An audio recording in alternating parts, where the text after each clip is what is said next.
Joanna, ano po ang naramdaman nyo ngayon sa ganitong sitwasyon ng paggunitas sa inyong mahal sa buhay tulad nitong undas? Ano masasabi mo?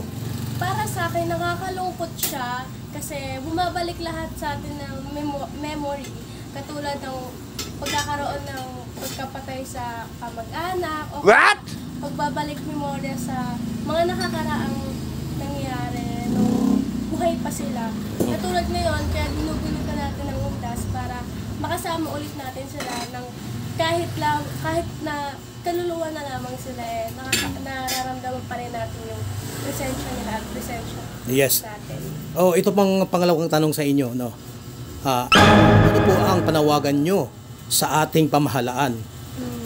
Ang aking panawagan ay sana aksyonan na nila yung baha dito sa buong Bulacan dahil ang dami ng mga naapektuhan at nahirapan. Katulad nga, ako rin na estudyante, nahirapan ako dahil lumulusong ako lagi sa baha sa Bulacan.